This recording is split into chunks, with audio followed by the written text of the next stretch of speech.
Yes, guys, and a welcome from me. This is Championship Manager 0102, the off-topic post of the week. Last week I did Cobra Kai. The week before it was boxing and blah blah blah. So something today, right? And again, I always try and make this off-topic something related to what maybe the average CMer would also take an interest in. Today's off-topic is Tulsa King. Now, you know, I've always been a big fan of Sylvester Stallone, and I think, you know, and I share the same views as some that they say, you know, he's your idol and stuff like that. Rocky fan, Rambo fan. Obviously, I can critique him as well. He's not the greatest actor in the world. Sounds a bit like he's got a speech impediment.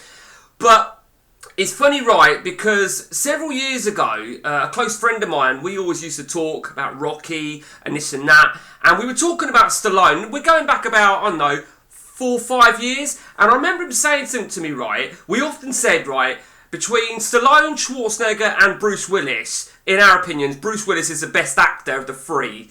Maybe not necessarily the most successful, because I think Stallone probably is. And I remember him saying to me, his name was Matt, and he said to me, do you know what though, right? Because we're both Italian, he goes, what Stallone needs to do, he needs to fucking accept his age and maybe go into different sort of films where he's a mafia, something like that. And then Tulsa King came along in 2022. And for me, Tulsa King was just absolutely brilliant. We're currently 3 episodes into season 3 now. It is on, season 3 is debuting at the moment. It's on a weekly basis on a Sunday night. I tend to watch mine on a Monday. Season 3, so far, so good. But we'll get to that in a minute. Season 1, for me, I've got to be careful here, guys. Because I got a little bit of an infringement when I did Cobra Kai. Because it showed a bit of a... It showed a bit of a trailer up here, and I'm probably going to get a little fucking slap on the wrist for that one as well. So basically, in a nutshell, after being released from prison after 25 years, New York Mafia capo Dwight, the General Manfredi, is exiled to Tulsa, Oklahoma. So yeah, you know, it starts with him, there is spoilers coming up, guys, first, if you haven't already tuned in. So it starts with him being released from prison after 25 years, taking the blame for the mafia, and he didn't say a word. So, you know, sort of, it's like a code of honour. And he gets, you know, he returns to the main Italian Don's house, and he gets banished to Tulsa. He gets told to basically go and start afresh. And season 1 is brilliant. It really is absolutely brilliant, because you've got an Irish bikie gang who are... who don't like, we'll say, Dwight Manfredi with Stallone. He hates him because he's taken over his territory. And then you've got the mafia who are still playing a massive part, who realise that they're fucked up, basically. So the storyline, and then you've got a task force police agency involved as well. You've got a bit of corruption. It's all really good. Season 2, I personally didn't really rate season 2, and I didn't like the way it ended. I didn't really know what to expect for season 3. One major thing from season 2, though, I did like, and that was the introduction of Frank Grillo. Frank Grillo, I think, is a great actor. I think he really is superb. And I'd like to see more of him. Now, season 3, spoilers alert, season 3, Grillo is in it again. We've got Robert Patrick, and I haven't got to it yet in terms of episodes, but Samuel L. Jackson's in it as well. I'm not sure if he's going to play a goodie or a baddie. I think we've got some great actors. I think Mitch Keller, who's played by Garrett Hedlund, I think he's a great actor. I think he really is. He's a superb actor. And I'll tell you who else is in it now, and I forget his name, so I'm gonna have to go straight down. Oh no, we've already got a write-up here on episode 4, which ain't even out yet.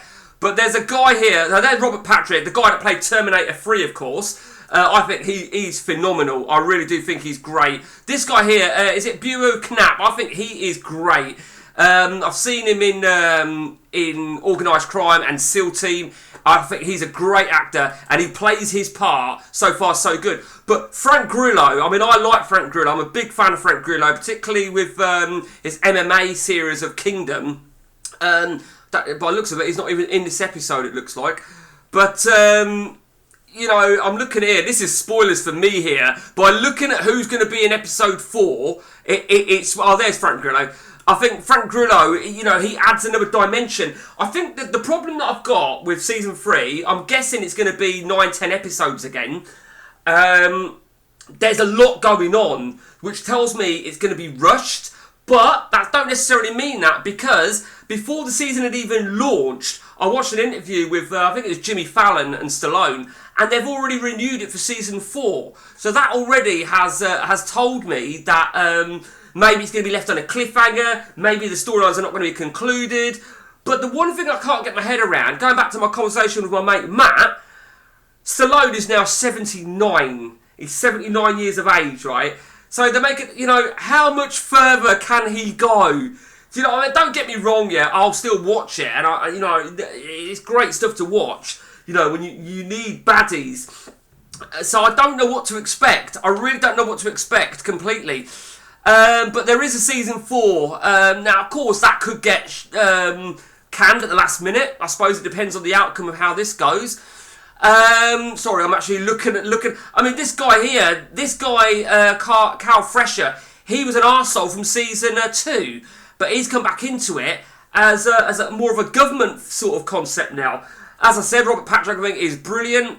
They are misfits. The guy that plays Stallone's driver, Tyson Mitchell, he's stepped up now then. I mean, he did a big kill part in season 2. He's getting on my nerves a little bit. I think his acting is piss poor. Some of the acting really gets to me because I like the Italian mafia. So people like this guy here, Chris Caldavino, who plays Goody, he's brilliant. He's Dwight's number 2 and he plays it really well.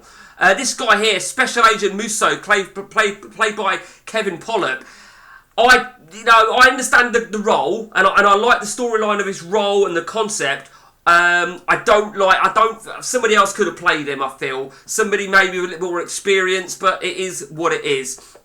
And of course, as I said, New York are playing a part in season 3 as well, because they still want a piece of this. Of course, there was a great twist at the end of season 2, where the boss of the Italian family was shot dead in the head by Frank Grillo. That's where Frank Grillo comes. Is Frank Grillo a good guy? Is he a bad guy? He comes over as an okay guy, but he just wants his cut. Whereas Stallone is like, you'll get your cut where you deserve it, and so on and so on. It is great. It's fucking great.